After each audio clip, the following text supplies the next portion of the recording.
Tata മോട്ടോഴ്സിൻ്റെ commercial pickup ആ ഒരു സെഗ്മെൻറ്റിലെ ഏറ്റവും കരുത്തനായിട്ടുള്ള അല്ലെങ്കിൽ ആ ഒരു സീരീസ് നോക്കുവാണെങ്കിൽ ഇൻട്രാ സീരീസ് വെരി ഫേമസ് ആണല്ലേ. അതായത് V10, V20, V30, V50 കൂടെ ഇപ്പം V70 വന്നിട്ടുണ്ട്. ഇപ്പം കുറച്ച് നാൾ മുന്നേ ലോഞ്ച് ചെയ്തിട്ടേ ഉള്ളൂ. നമ്മുടെ കേരളത്തിലേക്ക് എന്തായാലും വെഹിക്കിൾ ഇറങ്ങി തുടങ്ങിയിട്ടുണ്ട്. പ്രത്യേകത എന്താണെന്ന് വെച്ച് കഴിഞ്ഞാൽ 1700 പേലോഡോട് കൂടിയിട്ടാണ് ഈ V70 വരുന്നത്. അതായത് നമുക്കിപ്പം V50 എല്ലാവർക്കും അറിയാമല്ലോ 1500 പേലോഡാണ്. ഈ ഒരു V70ലേക്ക് വരുമ്പോഴത്തേക്ക് 1700 പേലോഡാണ്. 200 പേലോഡ് കൂടിയിട്ടുണ്ട്.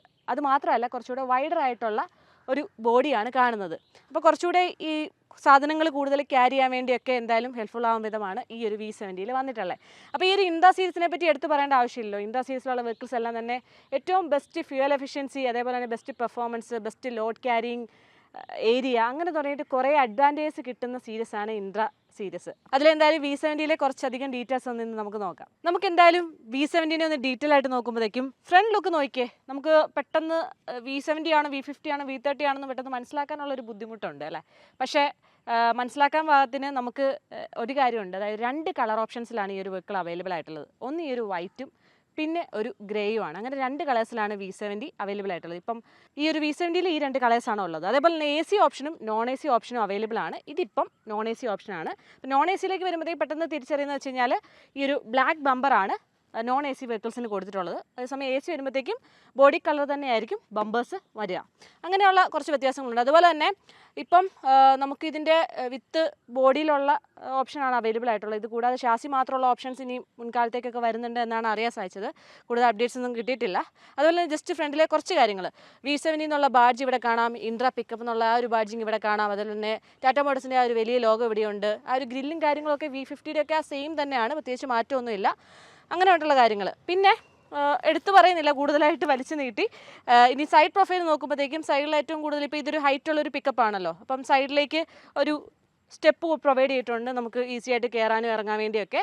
അതേപോലെ തന്നെ ടയർ പ്രൊഫൈലിലേക്ക് വരുമ്പോഴത്തേക്കും 215, 75, R15 ടയർ പ്രൊഫൈലാണ് കാണുന്നത്. V50 ആയിട്ട് ചെറിയൊരു കമ്പാരിസൺ നോക്കുവാണെങ്കിൽ ടയർ ഗ്രിപ്പിൽ വ്യത്യാസമുണ്ട്. ഇത് കുറച്ചുകൂടെ ഗ്രിപ്പ് കൂടിയിട്ടുള്ള മോഡലാണ് ഇതിൽ പ്രൊവൈഡ് ചെയ്തിട്ടുള്ളത്. അതേപോലെ തന്നെ 5 ബോൾസ് കാണാം. അപ്പം ഞാനിപ്പോൾ ഇത് വന്നപ്പോൾ തന്നെ നമ്മൾ ഏത് വെഹിക്കിൾസ് റിവ്യൂ എടുക്കുമ്പോഴും നമ്മൾ വരുമ്പോൾ തന്നെ വെഹിക്കിൾസ് ഡ്രൈവ് ചെയ്യാറുണ്ട്. വന്നപ്പോൾ തന്നെ ചാടി കയറി ഓടിച്ചപ്പോൾ മനസ്സിലാക്കിയ ഒരു കാര്യം എന്ന് വെച്ച് കഴിഞ്ഞാൽ V50 ഒക്കെ നമ്മൾ കുറേ ഓടിക്കുന്നതാണ്. ലോഡ് വെച്ചിട്ടുള്ള നമ്മൾ മീഡിയ ഡ്രൈവ്സിലൊക്കെ കുറേ ഓടിച്ചിട്ടുണ്ട്, ലോഡ് ഇല്ലാതെ ഓടിച്ചിട്ടുണ്ട്. അപ്പം സാധാരണ ഈ പിക്കപ്സിനൊക്കെ എല്ലാവർക്കും അറിയാമല്ലോ, നമ്മൾ ഈ ലോഡ് ഇല്ലാതെ ഓടിക്കുമ്പോഴത്തേക്കും ഒരു ചാട്ടവും കുലുക്കവും ഒക്കെ ഉണ്ട്. ലോഡ് വെച്ച് ഓടിക്കുമ്പോഴായിരിക്കും കുറച്ചുകൂടെ കംഫർട്ടബിൾ ആയിട്ട് നമുക്ക് ഫീൽ ചെയ്യുക. അപ്പോൾ വന്നപ്പോൾ തന്നെ ഓടിച്ചപ്പം V50 ആയിട്ട് ഒന്ന് കമ്പയർ ചെയ്ത് മനസ്സിലാച്ചാൽ അത്ര ഒരു ചാട്ടം ഫീല് വന്നിട്ടില്ല കേട്ടോ. അത് മനസ്സിലാക്കിയൊരു കാര്യമാണ്. സൈഡ് പ്രൊഫൈലിലേക്ക് വരുമ്പോഴത്തേക്കും 9.8 ഒക്കെയാണ് ഇതിൻ്റെ ലെങ്ത് വരുന്നത്. അതേപോലെ തന്നെ ഇതിൻ്റെ വീതി കണ്ടോ, വീതി വരുമ്പോഴത്തേക്കും 5.8 വരുന്നുണ്ട്. അതായത് ഇതിൻ്റെ ലോഡ് ബോഡിയുടെ വിഡ്ത്ത് കൂടിയിട്ടുണ്ട്. അപ്പം ഇൻട്രാ V50 ആയിട്ട് കമ്പയർ ചെയ്യുമ്പോഴത്തേക്കും 5.4 മാറി ഇത് വരുന്നത് 5.8 ഫീറ്റാണ് ഇതിൻ്റെ വരുന്നത്. അപ്പം നമുക്ക് കുറച്ചുകൂടെ സാധനങ്ങൾ ക്യാരി ചെയ്യാൻ, ഇപ്പോൾ ബോക്സി ടൈപ്പൊക്കെയുള്ള സാധനങ്ങൾ ക്യാരി ചെയ്യാൻ വേണ്ടി, അല്ലെങ്കിൽ ഫ്രൂട്ട്സ് ആൻഡ് വെജിറ്റബിൾസ് ഇങ്ങനെയുള്ള ആപ്ലിക്കേഷൻസിലൊക്കെ വളരെ കംഫർട്ടബിൾ ആയിട്ട് നോക്കിയാൽ ഭയങ്കര നല്ല വീതി ഫീൽ ചെയ്യുന്നുണ്ട്. ഇപ്പോൾ ഈ ബോഡി ആയിട്ട് നോക്കുമ്പോഴത്തേക്കും ഈ ഇങ്ങോട്ട് കുറച്ച് 2 സൈഡിലേക്കും കുറച്ച് പ്രൊജക്റ്റഡ് ആയിട്ട് കാണുന്നുണ്ട്. അതാണ് മെയിനായിട്ടും ഈ ഒരു 1700 kg പേലോഡ് കിട്ടുന്ന ഈ ഒരു V70 പ്രത്യേകത. അതേപോലെ ഈ ഒരു വെഹിക്കിളിൻ്റെ മാക്സിമം GVW എന്ന് പറയുന്നത് 3210 കിലോ ആണ്. അതായത് 3000 കിലോയ്ക്ക് മുകളിൽ വരുന്നതുകൊണ്ട് ഇതൊരു ക്വാർട്ടർലി ടാക്സിലായിരിക്കും ഈ ഒരു വെഹിക്കിൾ വരുന്നത്. പിന്നെ ഈ ഒരു വെഹിക്കിളിൻ്റെ സസ്പെൻഷൻ സൈഡ് നോക്കുമ്പോഴത്തേക്ക് ഫ്രണ്ടിൽ 2 ലീഫുള്ള പാരാബോളിക് ലീഫ് സ്പ്രിംഗ് സസ്പെൻഷനാണ് പ്രൊവൈഡ് ചെയ്തിട്ടുള്ളത്. റിയർ സൈഡിലേക്ക് വരുമ്പോഴത്തേക്കും multi leaf semi elliptical 2 stage leaf spring സസ്പെൻഷനാണ് വരുന്നത്. അതായത് യോധയിലൊക്കെ കണ്ട പോലത്തെ ഒരു സസ്പെൻഷൻ സെറ്റപ്പാണ് ഈ ഒരു വെഹിക്കിളിൽ നിന്നും കിട്ടുന്നത് കേട്ടോ. ഇപ്പം ഞാൻ ഓൾറെഡി പറഞ്ഞു, ഡ്രൈവ് ചെയ്ത ഒരു ഫീൽ എന്ന് വെച്ച് കഴിഞ്ഞാൽ കുറച്ചുകൂടെ ചാട്ടമൊക്കെ കുറവുണ്ട്. സസ്പെൻഷൻ സൈഡ് കുറച്ചുകൂടെ ബെറ്റർ ആയിട്ടാണ് എനിക്ക് ഫീൽ ചെയ്തത്. അപ്പോൾ നിങ്ങളൊക്കെ ടെസ്റ്റൊക്കെ എടുക്കുന്നുണ്ടെങ്കിൽ ടെസ്റ്റൊക്കെ നോക്കിയിട്ട് നമുക്കൊരു ഫീഡ്ബാക്ക് ഒക്കെ തരാം കേട്ടോ. അതേപോലെ തന്നെ ഈ ഒരു വെഹിക്കിളിൻ്റെ വീൽ ബേസ് എന്ന് പറയുന്നത് 2600 mm ആണ്. അതായത് 8.5 ഫീറ്റാണ് ഇതിൻ്റെ ഒരു വീൽ ബേസ് വരുന്നത്. ഇപ്പം നമുക്കറിയാം ഇതിൻ്റെ ഒരു ഓവറോൾ വെഹിക്കിളിൻ്റെ ഡിസൈൻ നോക്കുമ്പോൾ തന്നെ ഒരു 80% നമുക്ക് ലോഡിംഗ് ഏരിയയും ഒരു 20% ആണ് ഈ ഒരു ക്യാബിൻ വരുന്നത്. അതായത് ചെറിയൊരു ക്യാബിൻ സ്പേസും വലിയ ലോഡിംഗ് ഏരിയ, അതാണ് ശരിക്കും ഇൻട്രാ സീരീസിനെ മറ്റ് വെഹിക്കിൾസിൽ നിന്നൊക്കെ വ്യത്യസ്തമാകുന്നത്. കൂടുതലും ലോഡ് ക്യാരിങ് ഏരിയ ആണല്ലോ നമുക്ക് കൂടുതലും വേണ്ടത്. അതേപോലെ തന്നെ ഇതിൻ്റെ ടേണിംഗ് റേഡിയസ് ഒരു 6 മീറ്ററോളം വരുന്നുണ്ട്. ഇപ്പോൾ നമുക്ക് സിറ്റിയിലൊക്കെ ആണെങ്കിലും അല്ലെങ്കിൽ എവിടെയാണെങ്കിലും ചെറിയ റോഡ്സൊക്കെ ആണെങ്കിലും വളരെ കംഫർട്ടബിളായിട്ട് തിരിച്ചെടുക്കാനും കൊണ്ടു നടക്കാനും ഒക്കെ വളരെ ഫ്രണ്ട്ലി ആയിട്ടുള്ളൊരു വെഹിക്കിളൂടെയാണ്. കാരണം ഇത്രയും ലെങ്ത് കൂടിയിട്ടും നമുക്ക് വളരെ ഫ്രണ്ട്ലി ആയിട്ട് കൊണ്ടു നടക്കാൻ വേണ്ടി പറ്റും. അതൊക്കെയാണ് ഈ ഒരു ഇൻട്രാ സീരീസിനെ വ്യത്യസ്തമാക്കുന്നത്. അതേപോലെ തന്നെ നമുക്ക് ഈ ഒരു V70 ഡെഫിൻ്റെ ഓപ്ഷൻ വരുന്നുണ്ട്. ഡെഫിൻ്റെ ടാങ്ക് ഈ ഒരു ഭാഗത്തായിട്ടാണ് ലെഫ്റ്റ് സൈഡിൽ. 16 ലിറ്റർ ടാങ്ക് ആണ് ഈ കാണുന്നത്. അതുപോലെ ഫ്യൂൽ ടാങ്ക് വരുന്നത് ഒരു 35 ലിറ്ററുമാണ് വരുന്നത്. അപ്പോൾ ഈ ഒരു V70 വരുമ്പോഴത്തേക്ക് ഈ ഒരു ഡെഫിൻ്റെ ഓപ്ഷൻ മാത്രമേ ഉള്ളൂ. കാരണം V50 എന്ന് വെച്ച് കഴിഞ്ഞാൽ ഡെഫ് ഉള്ള ഓപ്ഷനും ഡെഫ് ഇല്ലാത്ത ഓപ്ഷനും 2 ഓപ്ഷൻസ് അവൈലബിൾ ആയിരുന്നു. പക്ഷേ ഈ ഒരു ഓപ്ഷനിൽ കൂടുതൽ ഇപ്പോൾ V70 കൂടുതൽ ലോഡ് കയറ്റുന്നതുകൊണ്ടാവാം ഡെഫിൻ്റെ ഓപ്ഷൻ എന്തായാലും കൊടുത്തിട്ടുണ്ട്.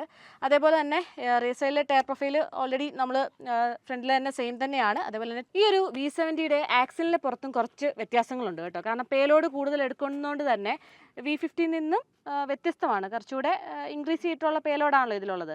അതായത് ആക്സിലിന് പുറത്ത് മാറ്റം വരുത്തിയിട്ടുള്ളതെന്ന് വെച്ച് കഴിഞ്ഞാൽ ബെയറിങ്ങിൻ്റെ സൈസ് കൂട്ടിയിട്ടുണ്ട്.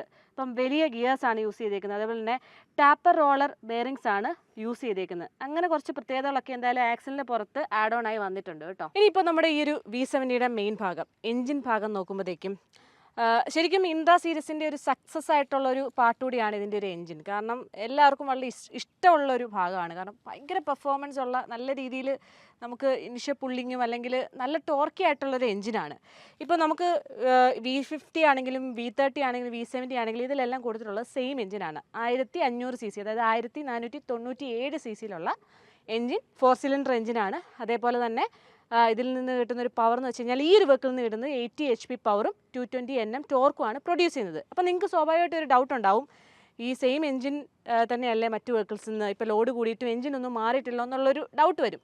അപ്പോൾ ശരിക്കും ഈ ഒരു V30 V50 കാര്യത്തിൽ വരുമ്പോഴത്തേക്കും V30 ആയിട്ട് കമ്പയർ ചെയ്യുമ്പോഴത്തേക്കും എൻജിൻ്റെ ടോർക്കും പവറും ട്യൂണിങ്ങിൽ വ്യത്യാസമുണ്ട്. ഇപ്പോൾ V30 ഒരു ആപ്റ്റായിട്ടുള്ളൊരു ട്യൂണിംഗ് ആണ് അതിൽ കൊടുത്തിട്ടുള്ളത്. പക്ഷേ V50 V70 ലേക്ക് വരുമ്പോഴത്തേക്കും ഇതിലെ എൻജിൻ്റെ പവർ എന്ന് വെച്ച് കഴിഞ്ഞാൽ ഇപ്പോൾ ഓൾറെഡി പറഞ്ഞു 80 HP പവർ കിട്ടുന്നുണ്ട്. ഇപ്പം ഈ V70 കേസിൽ ഇപ്പം നിലവിലുള്ള പിക്കപ്പ് ട്രക്സിനെ നോക്കുമ്പോഴത്തേക്ക് ഇപ്പോൾ 210 ഒക്കെ ട്രക്കിൽ വരുന്ന സെയിം പവറും ടോർക്കും ഈ ഒരു V70 കിട്ടുന്നുണ്ട് എന്നുള്ളതാണ് പ്രത്യേകത. അതായത് ശരിക്കും ഇതിൻ്റെ എൻജിൻ ആ ഒരു പവറും ടോർക്കും ഒക്കെ വളരെ കൂടുതലാണ്. സോ ഇതിന് ആപ്റ്റായിട്ടുള്ള രീതിയിലേക്ക് ആ ഒരു പവർ 210 പിക്കപ്പ് ട്രക്സിൽ നിന്നൊക്കെ കിട്ടുന്ന രീതിക്കുള്ളതുണ്ട്. ശരിക്കും ഈ ഒരു V30 V50 എൻജിൻ്റെ ആ ഒരു പവർ ഡെലിവറിയിലും ടോർക്കിലും ഒക്കെ വ്യത്യാസം കൊടുത്തിട്ടുണ്ട്. അതായത് V30 ആപ്റ്റായിട്ടുള്ളത് അതിനും V50 കുറച്ച് പവർ കൂട്ടിയിട്ടാണ് ചെയ്തിട്ടുള്ളത്. ശരിക്കും വളരെ എഫിഷ്യൻ്റ് ആയിട്ടുള്ളൊരു എൻജിനാണ്. സോ ആ ഒരു എൻജിൻ തന്നെയാണ് ശരിക്കും ഈ ഒരു V70 വന്നിട്ടുള്ളത്. V70 വരുമ്പോഴത്തേക്ക് ഓൾറെഡി നമുക്കിപ്പോൾ ഇതിൻ്റെ കോമ്പറ്റീറ്ററോ അല്ലെങ്കിൽ ഇതിന് മുകളിലുള്ള ഇപ്പോൾ 210 ഒക്കെ ട്രക്ക് ഉണ്ടല്ലോ, വലിയ പിക്കപ്സിലേക്കൊക്കെ കൊടുത്തിട്ടുള്ള ആ ഒരു സെയിം പവർ ഡെലിവറി തന്നെയാണ് നമുക്ക് ഈ ഒരു ഇൻട്രാ V70 കിട്ടുന്നത്.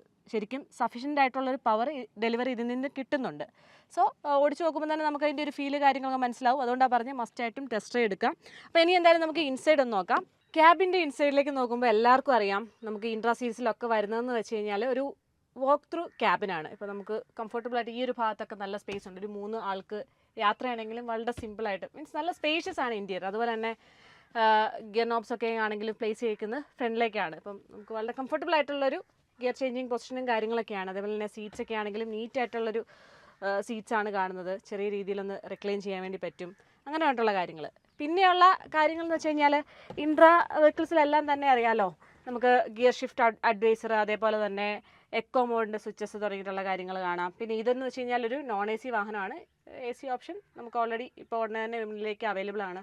പിന്നെ നമുക്ക് മൊബൈൽ ചാർജിങ് ഓപ്ഷൻ കൊടുത്തിട്ടുണ്ട്. യൂട്ടിലിറ്റി സ്പേസ് ഈ ഒരു ഭാഗത്തും ഇവിടെയും തുടങ്ങിയിട്ട് ഇഷ്ടംപോലെ യൂട്ടിലിറ്റി സ്പേസ് തുടങ്ങിയിട്ടുള്ള കാര്യങ്ങൾ. ഇൻറ്റീരിയർ നല്ല, ഇപ്പം നമുക്കറിയാം ഇതിൻ്റെ ഫുൾ ലെങ്ത് നോക്കുമ്പോൾ ഒരു 20% ഈ ഒരു ഭാഗങ്ങൾ വരുന്നുണ്ടെങ്കിലും ഉള്ള ഭാഗങ്ങൾ അത്യാവശ്യം നല്ല സ്പേഷ്യസ് ആയിട്ട് തന്നെ ഇൻട്രാ സീരീസിൽ നിന്ന് നമുക്ക് കിട്ടുന്നുണ്ട്. അപ്പോൾ എന്തായാലും V50 പോലെ തന്നെ അല്ലെ V30 പോലെ തന്നെ നല്ലൊരു സ്പേഷ്യസ് ആയിട്ടുള്ള ക്യാബിനാണ് ഈ കാണുന്നത്. പിന്നെ ഇതിൽ കൊടുത്തിട്ടുള്ളത് ഒരു ഹൈഡ്രോളിക് സ്റ്റിയറിംഗ് ആണ് കേട്ടോ. ഇപ്പം V30 ഒക്കെ ഓടിച്ചിട്ടുള്ളവർക്കറിയാം അതിൽ ഇലക്ട്രോണിക് സ്റ്റിയറിംഗ് ആണ് കൊടുത്തിട്ടുള്ളത്. അപ്പോൾ അതിൻ്റെ ഒരു പർപ്പസിന് അത് വളരെ കംഫർട്ടബിൾ ആണ്. പക്ഷേ ഈ ഒരു ഹൈഡ്രോളിക് ഓൾറെഡി V50 നമ്മൾ ഓടിച്ചപ്പം വിത്ത് ലോഡിൽ ഓടിച്ചപ്പോഴാണ് ഇതിൻ്റെ ആ ഒരു ഫീലും കംഫർട്ടും മനസ്സിലായത്. നമുക്ക് എന്തായാലും V70 ഒന്ന് ഡ്രൈവിനെടുക്കാം കേട്ടോ. നല്ല ക്ലീൻ സ്റ്റാർട്ട്. ഇതിൽ കൊടുത്തിട്ടുള്ളത് ഹൈഡ്രോളിക് സ്റ്റിയറിംഗ് ആണ്. സെയിം V50 സെയിം സ്റ്റിയറിംഗ് വീലാണ് ഇതിൽ കൊടുത്തിട്ടുള്ളത്. നമുക്കറിയാം V30 വന്നപ്പം ഇലക്ട്രിക്കലി ഉള്ളൊരു നല്ലൊരു സ്റ്റിയറിംഗ് വീലാണ്. നമുക്ക് ഒറ്റ ഫിംഗർ വെച്ചിട്ട് കറക്കാവുന്ന രീതിയിലുള്ള വളരെ സിമ്പിളായിട്ടുള്ള ഹാൻഡിൽ ചെയ്യാവുന്ന ഒരു സ്റ്റിയറിംഗ് വീലായിരുന്നു. പക്ഷേ ഇതിലേക്ക് വന്നപ്പോൾ ഹൈഡ്രോളിക് സ്റ്റിയറിംഗ് വീലാണ്. അപ്പോൾ എന്തായാലും ഈ ഒരു സ്റ്റിയറിംഗ് വീല് നമുക്ക് ഇഷ്ടമുള്ള ഒരുപാട് ആളുകളുണ്ട്. പ്രത്യേകിച്ച് ലോഡൊക്കെ വെച്ച് ഓടിക്കുമ്പോഴത്തേക്കും വളരെ കംഫർട്ടബിൾ ആണ്. ഇപ്പം ഹൈഡ്രോളിക് ആണെങ്കിലും അത്ര ടഫായിട്ടൊന്നും എനിക്ക് ഫീൽ ചെയ്യുന്നില്ല. അതുപോലെ തന്നെ ഇതിൽ വന്നിട്ടുള്ള ഡിജിറ്റൽ ക്ലസ്റ്റർ, നമുക്ക് സ്പീഡോമീറ്റർ, അതേപോലെ തന്നെ നമുക്ക് ഗിയർ ഷിഫ്റ്റ് അഡ്വൈസർ തുടങ്ങിയിട്ടുള്ള കാര്യങ്ങൾ കാണാം. പിന്നെ ഡെഫിന് ഒരു പ്രത്യേക ഒരു ഇപ്പോൾ ഫ്യൂവലിൻ്റെ ആ ഒരു ബാർ കാണിക്കുന്ന പോലെ തന്നെ ഡെഫിൻ്റെ ഒരു ബാറും കൊടുത്തിട്ടുണ്ട്. എത്രത്തോളം ഡെഫ് ഫില്ലിംഗ് ആണെന്ന് പറഞ്ഞിട്ടുള്ള കാര്യങ്ങൾ കറക്റ്റ് അറിയാൻ സാധിക്കുന്നുണ്ട്. വളരെ ചെറുതാണ്, പക്ഷേ നല്ല ക്യൂട്ടായിട്ടുള്ളൊരു ക്ലസ്റ്ററാണ്. അതുപോലെ തന്നെ ഈ ഒരു വെഹിക്കിൾ ഓടിക്കുമ്പോൾ ഞാൻ ഓൾറെഡി പറഞ്ഞു കഴിഞ്ഞായിരുന്നു, നമുക്ക് കുറച്ചുകൂടെ കംഫർട്ടബിൾ ആയിട്ടുണ്ട്. V50 ആയിട്ടൊന്ന് കമ്പയർ ചെയ്യുമ്പോഴത്തേക്കും കുറച്ചുകൂടെ ചാട്ടവും കുലുക്കവും ഒക്കെ കുറവാണ് ഫീൽ ചെയ്യുന്നത്. പിന്നെ ഓവറോള് നമുക്കിതിൻ്റെ ആ ഒരു പെർഫോമൻസ് അറിയാം. കുറച്ച് കാല് കൊടുത്ത് ഇതുപോലെ പുഷ് ചെയ്ത് ഓടിക്കുകയാണെങ്കിൽ നല്ല സ്മൂത്ത് ആയിട്ട് കണ്ടോ, നല്ല അടിപൊളിയായിട്ട് കയറിപ്പോവും. അപ്പോൾ അത് തന്നെയാണ് ഈ ഒരു വെഹിക്കിളിൻ്റെ പ്രത്യേകതയും. അപ്പോൾ ഇതിൻ്റെ പ്രൈസിങ് കൂടെ ഒന്ന് ഷെയർ ചെയ്യാം. പ്രൈസ് വരുന്നതെന്ന് വെച്ച് കഴിഞ്ഞാൽ ഈ ഒരു model non AC variant 9,82,600 something ആണ് എക്സ് ഷോറൂം പ്രൈസ് കിട്ടുന്നത്. അപ്പം V50 ആയിട്ടൊക്കെ ഒന്ന് കമ്പയർ ചെയ്യുമ്പോഴത്തേക്കും ഒരു 40,000 രൂപയുടെ വ്യത്യാസമാണ് വരുന്നത്. അപ്പം ശരിക്കും ഇത് പർച്ചേസ് ചെയ്യുന്നത് വെച്ച് കഴിഞ്ഞാൽ ഇതിന് നമുക്കിപ്പം ഇതിൻ്റെ ഒരു പർപ്പസിന് ആപ്റ്റായിട്ടുള്ള, ഇപ്പം കുറച്ചുകൂടെ സ്പേഷ്യസ് ആയിട്ടുള്ള റിയർ സൈഡ് വിട്ട് കൂടിയിട്ടുള്ള ഭാഗങ്ങൾ വേണമെന്ന് തോന്നുന്നവർക്ക്, അല്ലെങ്കിൽ അങ്ങനെ ഒരു ആപ്ലിക്കേഷൻസിനൊക്കെ യൂസ് ചെയ്യേണ്ടവർക്ക് എന്തായാലും ചൂസ് ചെയ്യാവുന്നൊരു മോഡലായിട്ടാണ് എന്തായാലും ടാറ്റ മോട്ടോഴ്സ് V70 അവതരിപ്പിച്ചിട്ടുള്ളത്. അപ്പോൾ എന്തായാലും ഈ ഒരു വെഹിക്കിളിൻ്റെ വാറൻറ്റിയും കൂടെ ഒന്ന് ഷെയർ ചെയ്യാം. 2 വർഷമോ അല്ലെങ്കിൽ 72,000 കിലോമീറ്ററോ ആണ് സ്റ്റാൻഡേർഡ് ആയിട്ട് വാറൻറ്റി കിട്ടുന്നത്. ഇൻട്രാ സീരീസിലുള്ള വെഹിക്കിൾസിൽ നിന്ന് കിട്ടുന്ന സെയിം വാറൻറ്റി തന്നെ ഇതിൽ നിന്നും കിട്ടുന്നുണ്ട്. അതേപോലെ തന്നെ ഇതിൻ്റെ മൈലേജ് ഓൾറെഡി നമ്മൾ ഒരുപാട് കസ്റ്റമർ ഫീഡ്ബാക്ക് V30യുടെയും V50യുടെയും ഒക്കെ എടുത്തിട്ടുണ്ടായിരുന്നു. അപ്പോൾ കസ്റ്റമേഴ്സൊക്കെ ഗുഡ് മൈലേജ് എന്നുള്ളൊരു കാര്യം പറഞ്ഞിട്ടുണ്ടായിരുന്നു. അപ്പം എന്തായാലും ഉറപ്പായിട്ടും ആ ഒരു മൈലേജും ഈ ഒരു വെഹിക്കിളിൽ നിന്ന് തന്നെ നമുക്ക് പ്രതീക്ഷിക്കാം. ഒരു 12 to 14 ആ ഒരു റേഞ്ചിലൊക്കെ എങ്ങനെ പോയാലും നമുക്ക് നല്ലൊരു ഡ്രൈവ് ആണെങ്കിൽ കിട്ടുന്നതാണ്. അപ്പോൾ എന്തായാലും നമ്മൾ വെഹിക്കിൾ ഇനി തിരിച്ചു കൊടുക്കാൻ വേണ്ടി പോവാണ്. നമ്മൾ വെഹിക്കിൾ എടുത്തിട്ടുള്ളത് നമ്മുടെ എറണാകുളത്ത് കളമശ്ശേരി പോപ്പുലർ മെഗാ മോട്ടോഴ്സിൽ നിന്നാണ്. അപ്പോൾ വെഹിക്കിൾ ഇനി എന്തായാലും തിരിച്ചു കൊടുക്കട്ടെ. അപ്പോൾ എന്തെങ്കിലും ഇതുമായിട്ട് റിലേറ്റഡ് ആയിട്ട് ഡൗട്ടോ കാര്യങ്ങളൊക്കെ ഉണ്ടെങ്കിൽ ഞാൻ നമ്പർ ഡിസ്ക്രിപ്ഷനിൽ ആഡ് ചെയ്തേക്കാം. അപ്പോൾ എല്ലാവർക്കും ഈ ഒരു വീഡിയോ ഇഷ്ടപ്പെട്ടു എന്ന് തന്നെ വിശ്വസിക്കുന്നു. നമ്മൾ കുറച്ച് ഡീറ്റെയിൽ ആയിട്ട് തന്നെ V70ൻ്റെ ഫുൾ ഡീറ്റെയിൽസ് ഷെയർ ചെയ്തിട്ടുണ്ട്. അപ്പോൾ എന്തെങ്കിലും ഡൗട്ട് ഉണ്ടെങ്കിൽ ആതിര മുരളി ഒഫീഷ്യൽ എന്ന ഇൻസ്റ്റാഗ്രാം പേജിലോ മെസ്സേജ് ചെയ്യുക. അതേപോലെ തന്നെ നമ്മുടെ വീഡിയോ ഒരു മാക്സിമം എല്ലാവരിലേക്ക് ഷെയർ ചെയ്യുക. നമ്മുടെ ചാനൽ ഇതുവരെ സബ്സ്ക്രൈബ് ചെയ്യാത്തവരാണെങ്കിൽ സബ്സ്ക്രൈബ് ചെയ്യുക. ആ ബെൽ ബട്ടൺ കൊണ്ട് ഒന്ന് ക്ലിക്ക് ചെയ്തോളൂ. Thank you for watching.